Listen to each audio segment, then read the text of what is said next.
Para fechar nosso conteúdo sobre comandos de repetição, nós vamos falar agora dos acumuladores e dos contadores.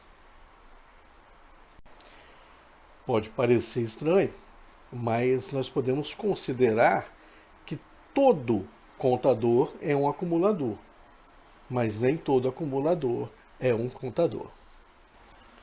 Vamos lá então. Os contadores. Os contadores eles são usados, adivinha para quê? Para contar. Ele vai contar o número de vezes que um evento, uma instrução ocorre, ele vai contar quantas vezes uma determinada característica aparece dentro de um programa e você quer saber, você está fazendo a leitura de um censo e você quer saber quantas pessoas têm menos que 18 anos. Você vai usar um contador para fazer esse serviço. Como é que é a assinatura de um contador? Ela é o quê? Uma variável que recebe ela mesma mais um valor constante. Por exemplo, x recebe x mais 1. Ah, professor, você está usando igual ali, em vez de usar a setinha? De vez em quando nós vamos fazer isso.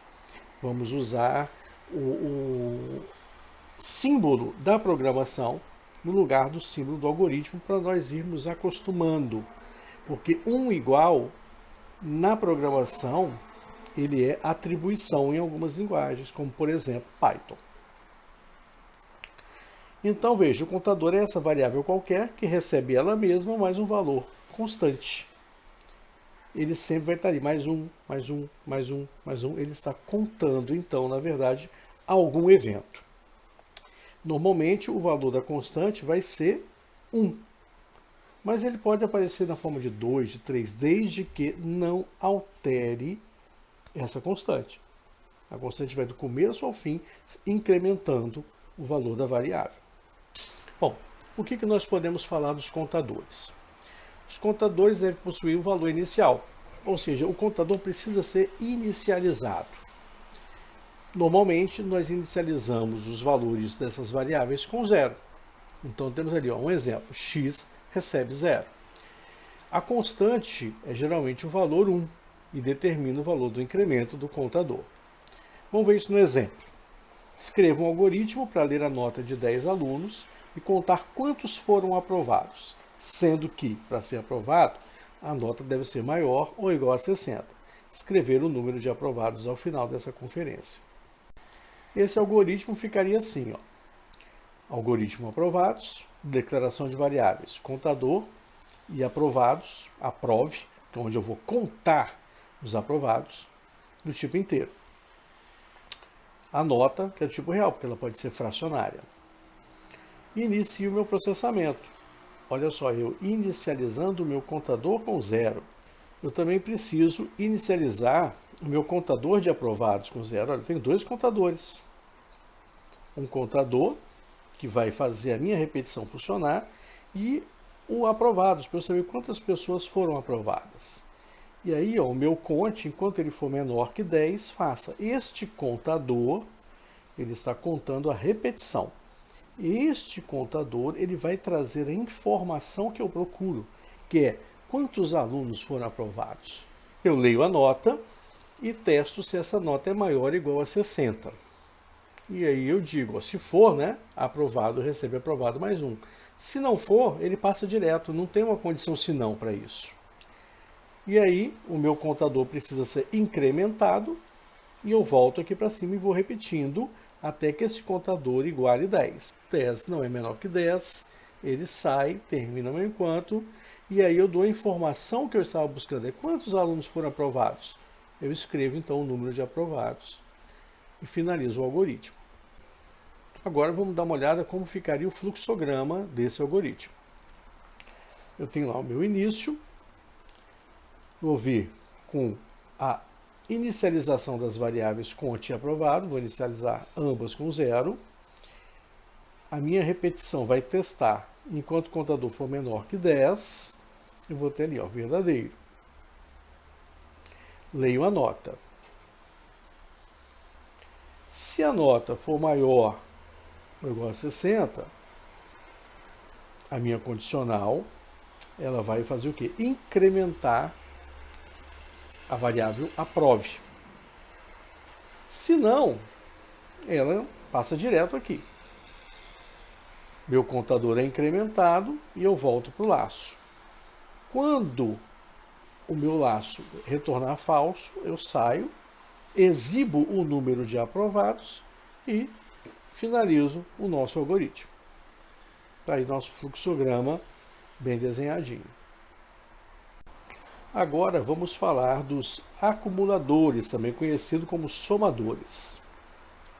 Eles são utilizados para obter somatórios, acumular valores. Então, a assinatura deles é diferente porque ela soma a variável 1 com ela mesma, mais uma variável 2, ou seja, esse valor pode mudar, né, de vez para outra. Não vai ser igual o contador, cujo esse valor aqui é uma constante. Aí nós temos x recebe x mais y. O somador é uma variável qualquer que recebe ela mesma mais o valor dessa outra variável, que o usuário vai digitando, e você vai acumulando, mas tem que ter um sentido, né? Eu não vou acumular qualquer coisa. Digamos que eu quisesse saber quanto dinheiro está entrando na minha vendinha.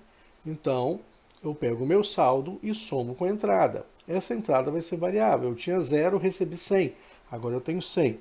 Recebi o pagamento de mais 50. Então, é 100 mais 50, 150. Recebi 20 reais. 150 mais 20, 170. Isso é que um acumulador vai fazendo.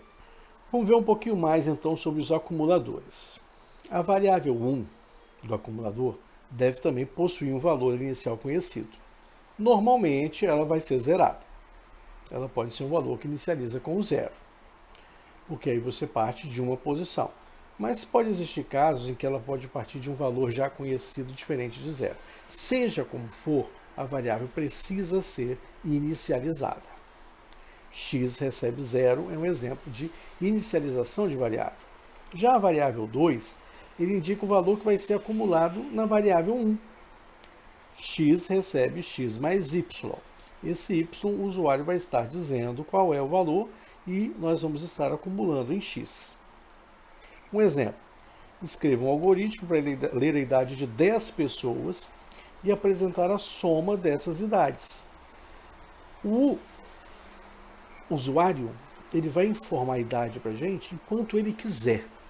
Na hora que ele não quiser mais informar, ele vai digitar uma idade igual a 0 e aí ele sai da repetição. E saindo da repetição, eu tenho que dizer a soma das idades é tanto. Vamos dar uma olhada então em como seria o algoritmo para esse exemplo aqui. O algoritmo soma a idade e onde eu começo declarando as variáveis. Soma, idade, ambas do tipo inteiro. No meu processamento, eu já inicializo o valor de soma. Como idade é um dado do meu algoritmo e eu estou usando esse dado como sentinela, eu preciso carregá-lo antes. Então, leia a idade. E aí eu testo. Enquanto a idade for maior que 0, faça. Veja, eu estou usando a própria variável que é meu dado como a minha flag. Então aí eu acumulo essa idade na variável soma. Soma recebe soma mais idade. A cada idade diferente que o usuário digitar, eu vou acumulando, certo? Leio idade. Enquanto essa idade for diferente de 0 também, eu vou aqui só somando. Na verdade, eu coloquei maior que 0. É mais do que ser diferente de 0. Porque se o usuário digita uma idade negativa, ele não aceita também. Quando, finalmente, o usuário digitar 0, ele sai da repetição. E aí é a hora de eu apresentar a informação coletada, que é a soma das idades, que foi o meu dado de entrada. Escreva a soma. Consegui agora, né, mostrar qual o valor resultante da soma de todas as idades que o usuário digitou enquanto ele quis. E com isso eu posso finalizar o nosso algoritmo. Para finalizar esse bloco de comandos de repetição, vamos ver o fluxograma desse algoritmo. É um fluxograma bem simples. Início, a inicialização da variável soma, a leitura da idade. Agora, eu posso testar se a minha idade atende à condição. Maior que 0. Se for maior que 0, eu acumulo essa idade na variável soma, leio a idade de novo para eu testar a minha repetição. Enquanto essa idade for maior que zero, eu vou acumulando a idade. Quando o usuário digitou zero aqui, eu saio da repetição, exibo o valor de soma e fim do meu algoritmo. Com esse conteúdo, nós encerramos as aulas de comandos de repetição. Lembrando que nós começamos lá com o para e enquanto, depois nós falamos de repetições limitadas e controladas, e depois falamos de contadores e acumuladores. Perguntaram se eu ia dar uma aula engraçada, isso aí eu deixo para fazer na sala. Mas só para não ficar sem graça, vou colocar o pequeno Yoda aqui, ó, para dar tchau para vocês. Tchau!